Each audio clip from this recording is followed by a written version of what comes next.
Good evening. I'm Michael Loomis hanging out here with you in the virtual studio at chewdigest.com, broadcasting on YouTube. And it is Thursday night, March the 12th, 2026. And how are you? And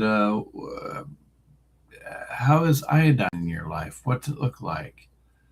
Uh, I think iodine is one of those things that most people think very little about in their own lives regarding consumption, much less than if you're a kid that grew up in generations past. You knew that if you got an injury, you might get that orange stuff put on your skin.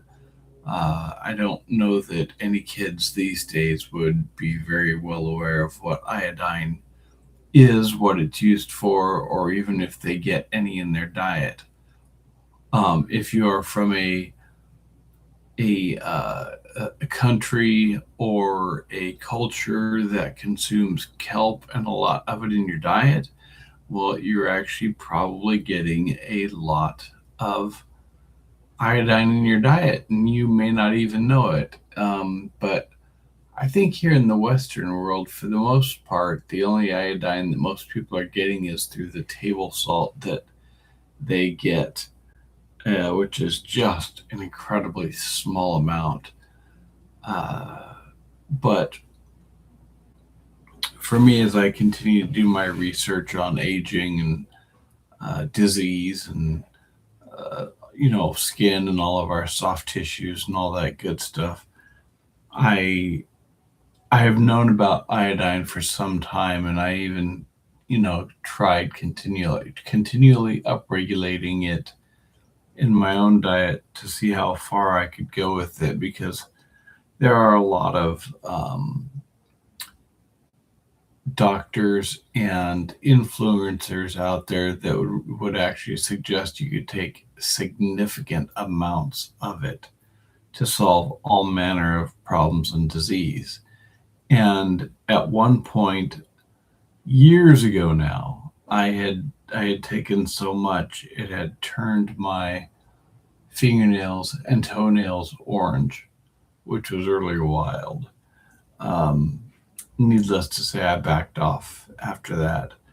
But what I do know is that uh, in Japan, for example, if I'm understanding it correctly, it has been demonstrated in the literature that most people, especially women in that culture, are consuming, as long as they haven't been too far tainted by the Western diet, about 10 milligrams a day, which in the Western world, we would look at that and say that's a large amount. Um, but at the same time, they also have fewer instances and lower rates of breast cancer, bladder cancer, prostate cancer, thyroid cancer. Uh, and so there's a lot of people that would suggest that it would be a much better thing to be supplementing the right levels of iodine through your diet. And part of the reason why I say this is because there's a lot of people in this world that are taking thyroid medications uh, because they have hypothyroidism or hyperthyroidism. But primarily, the people that are taking the thyroid stimulating hormone or the um, like levothyroxine or levothyroxine, however you want to say it, which is a a maintenance medication that once you start taking it for your hypothyroidism, you're going to be on it for the rest of your life. And once you start taking it, then your body starts to say, hey, we don't need to make any of this anymore, anyways, even though we were having a hard time keeping up. and it'll just stop altogether, and then you can't stop. But what is it that actually produces the thyroid hormone is your thyroid gland that is stimulated by the pituitary gland, I believe it is, utilizing a thyroid stimulating hormone that gets sent from your up here in your head into your bloodstream that then stimulates your thyroid gland to produce these levels of what's called T3 and T4, and they regulate metabolic rate, energy production, growth, and neurological function, but also they are concentrated in other tissues such as the breast, stomach lining, salivary glands, the skin, where it may play roles in cellular protection and tissue regulation. And the question would be, in my mind, would be why? Why does it do this? The body requires iodine because humans cannot synthesize it, and without sufficient intake, the thyroid cannot properly regulate metabolism, cellular energy, and developmental processes. Beyond this basic function, emerging research suggests iodine may also help maintain normal tissue structure, support antioxidant defenses, and influence hormone-sensitive tissues, meaning adequate intake helps sustain both metabolic stability and broader physiological resilience.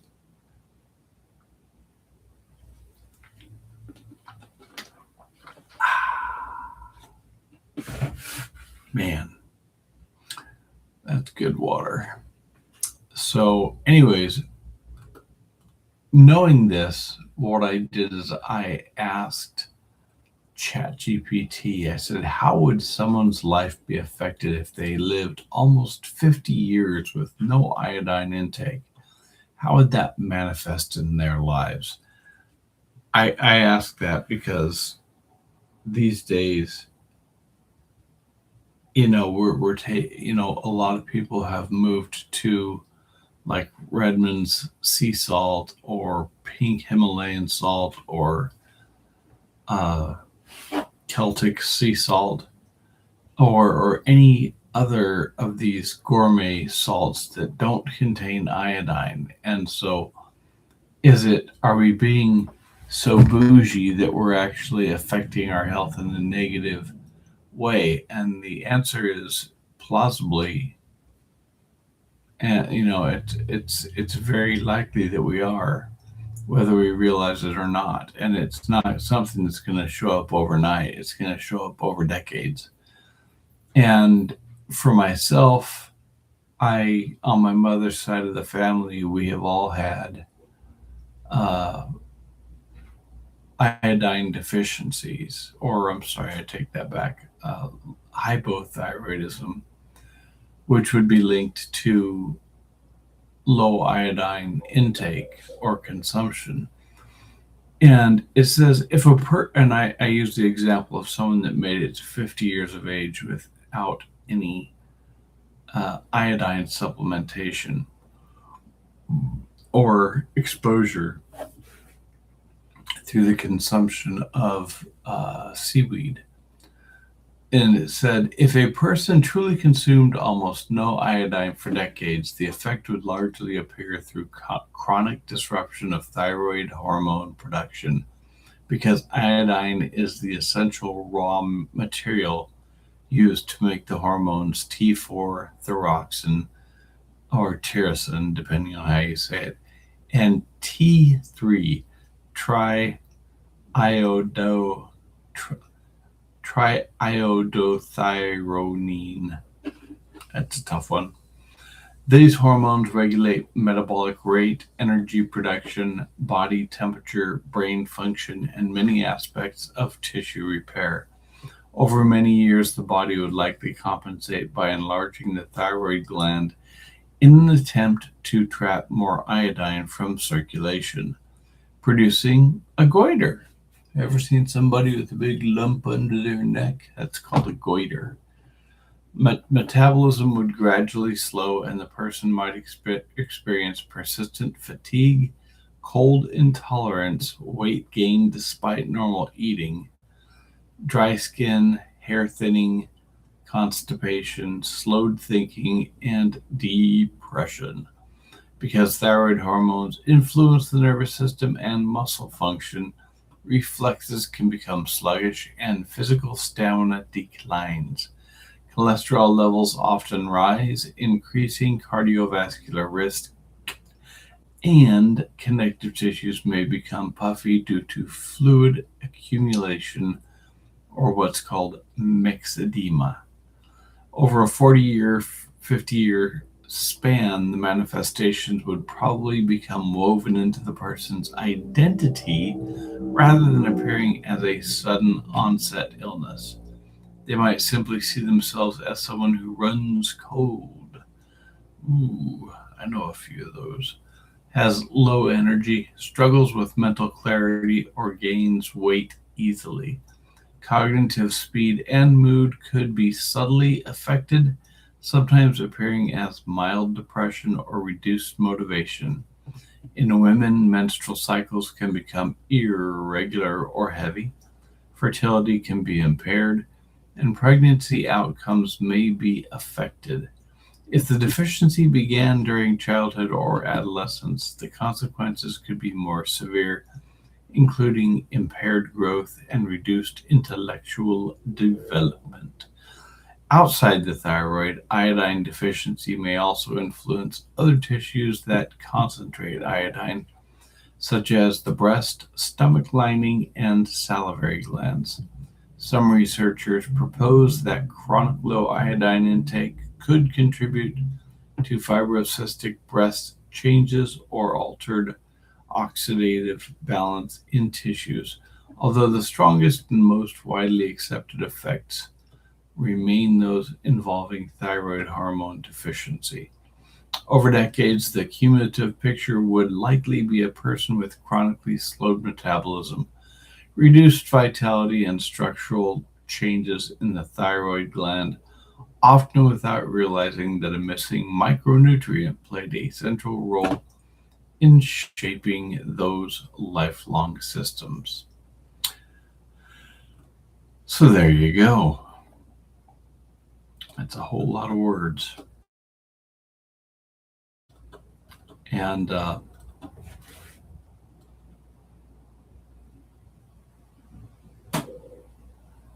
it kind of ties into my research here with vitamin C as of late, because vitamin C is another one of those things that seems that if you eat a well-rounded diet, you're going to get some of it in your diet. I know a lot of people don't take any supplemental vitamin C. They do eat a Western type diet. And the only time they might ever get vitamin C is if they get an occasional orange, or if they get sick and somebody says, take some vitamin C, that'll help. And the only thing is, if you're going to be taking supplemental vitamin C or taking iodine, you want to keep iodine and vitamin C input separate. I will put some of that information in the notes down below.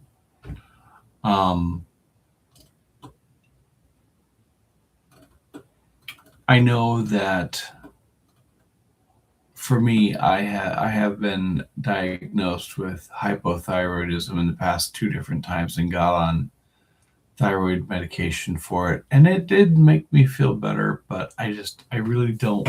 I would love to figure it out on my own before I would go have another blood test to see if my thyroid levels are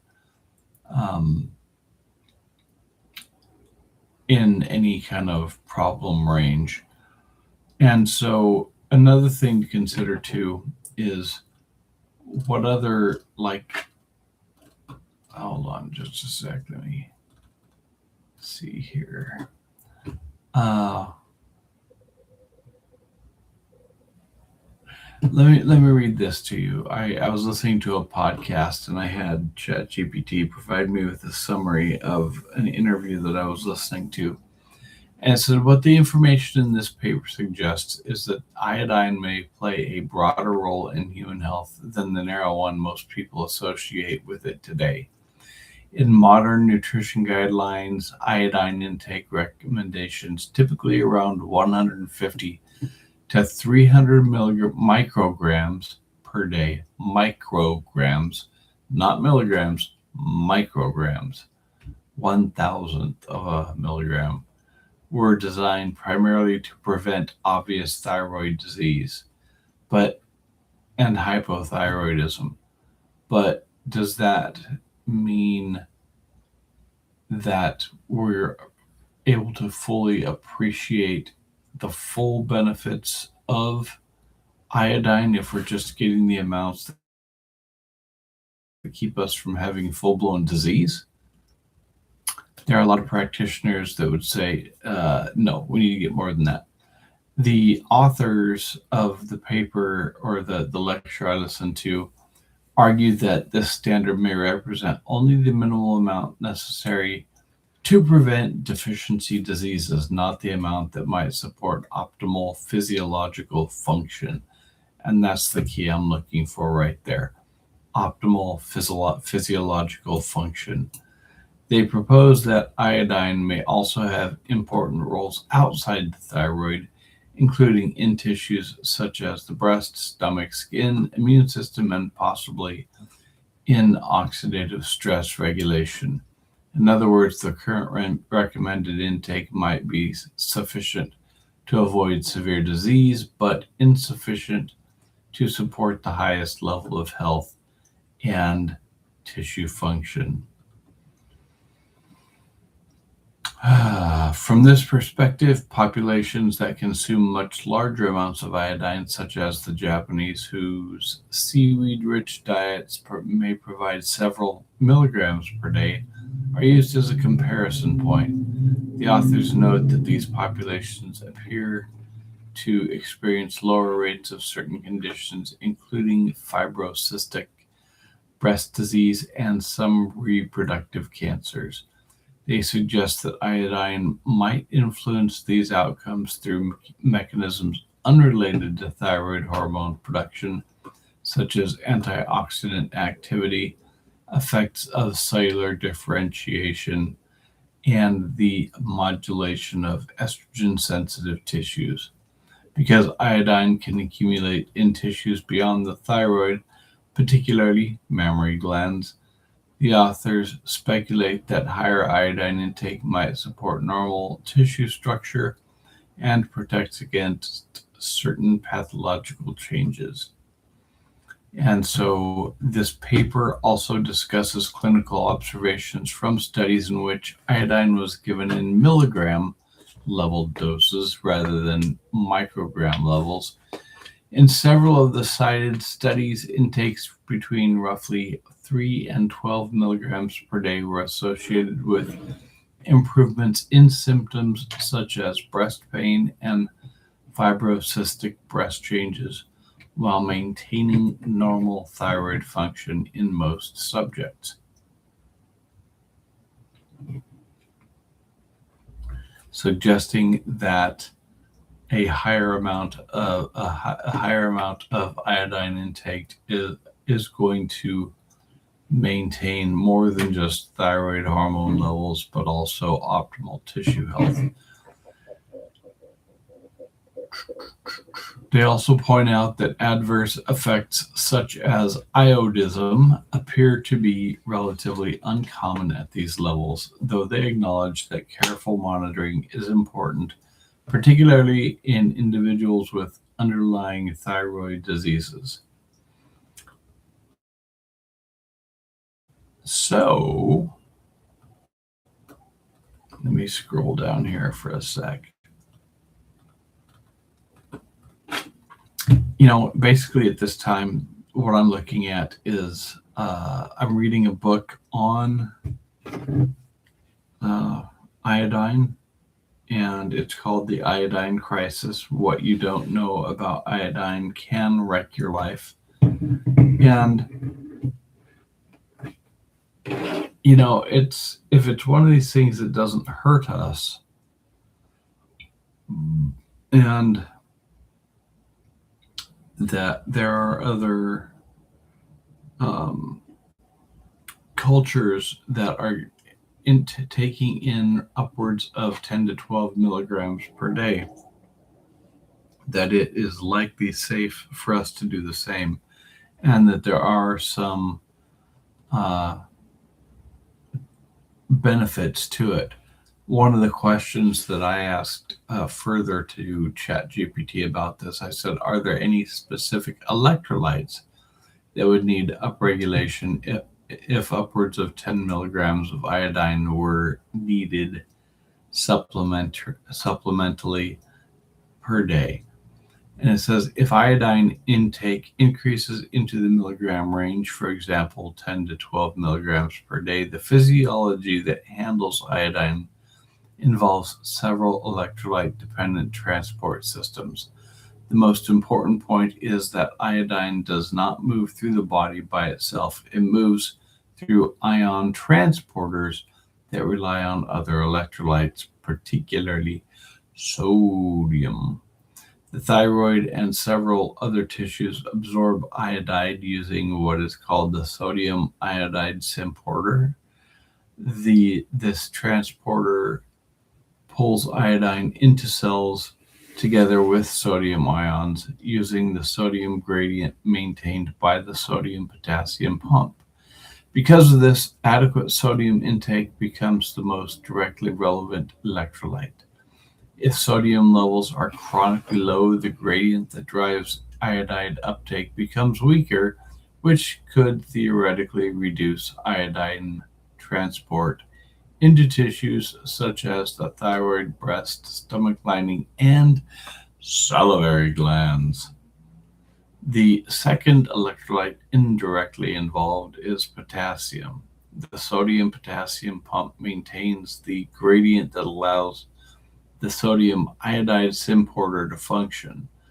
Every time iodide enters the cell with sodium, the sodium-potassium pump must restore the gradient by exporting sodium and importing magnesium. For that reason, adequate potassium status supports the electrical and ionic balance that allows iodide transport to continue efficiently. This does not necessarily mean that potassium requirements rise dramatically, but maintaining good potassium intake helps stabilize the electromechanical environment that iodine transport depends on. And there are some more. The third mineral that sometimes becomes relevant is selenium. Additional minerals that show up in the literature are magnesium and chloride. So there, again, it just boils back down to having enough of the electrolytes that our body needs to function properly. Matter of fact, I want to look up here real quick.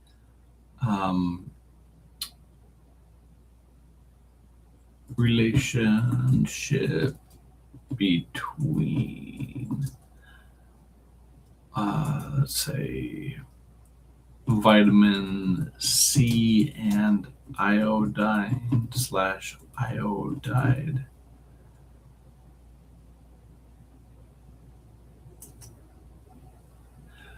And it says vitamin C and iodine in thyroid physiology. Iodine exists in different chemical forms, and vitamin C is a strong reducing agent, meaning it can convert iodine 2 into iodine 1 negative. This matters because the body absorbs and transports iodine primarily as iodide in the bloodstream. In practical terms, vitamin C can stabilize iodine solutions and shift iodine towards the iodide form once ingested. This is one reason vitamin C is sometimes used in iodine chemistry and laboratory assays. It controls the oxidation state of iodine. So I'll continue reading this. In the thyroid gland, the relationship becomes more indirect but still important. Thyroid hormone synthesis requires iodine and generates hydrogen peroxide as part of the biochemical reaction that attaches iodine to tyrosine residues and thyroglobulin. Hydrogen peroxide is a reactive oxygen species. Vitamin C functions as an antioxidant, helping neutralize oxidative stress generated during thyroid hormone production. In theory, adequate vitamin C helps protect thyroid tissue from oxidative damage that occurs during iodination reactions. So, that being said, uh,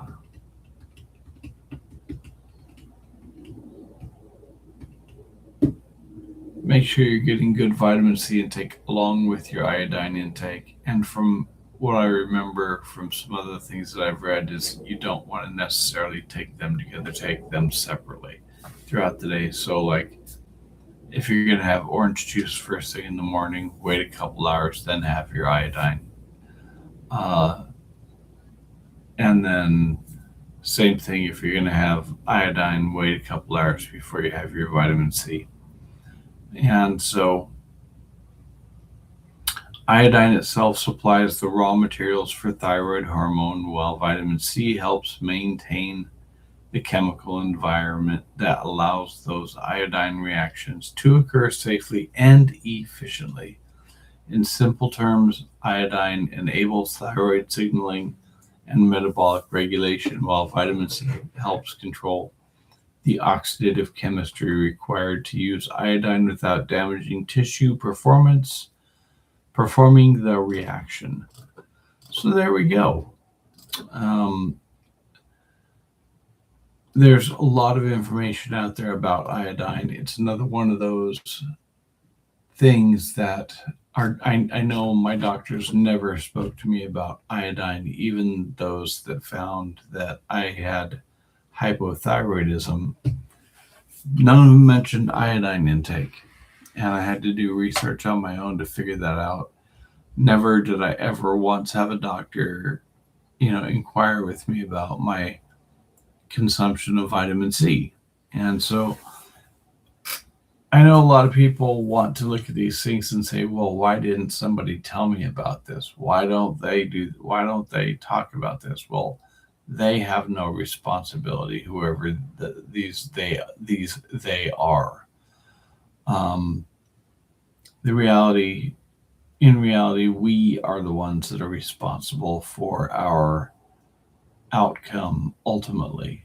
And so this is where we need to do the hard work. We need to be the ones that are, asking all these questions. And if you don't have somebody around, by all means, use Dr. Google, use Dr. GPT, and but take both of them with a grain of salt. And if you come up with any weird disagreements between any of them, or even in between the different large language models like say Gemini or um,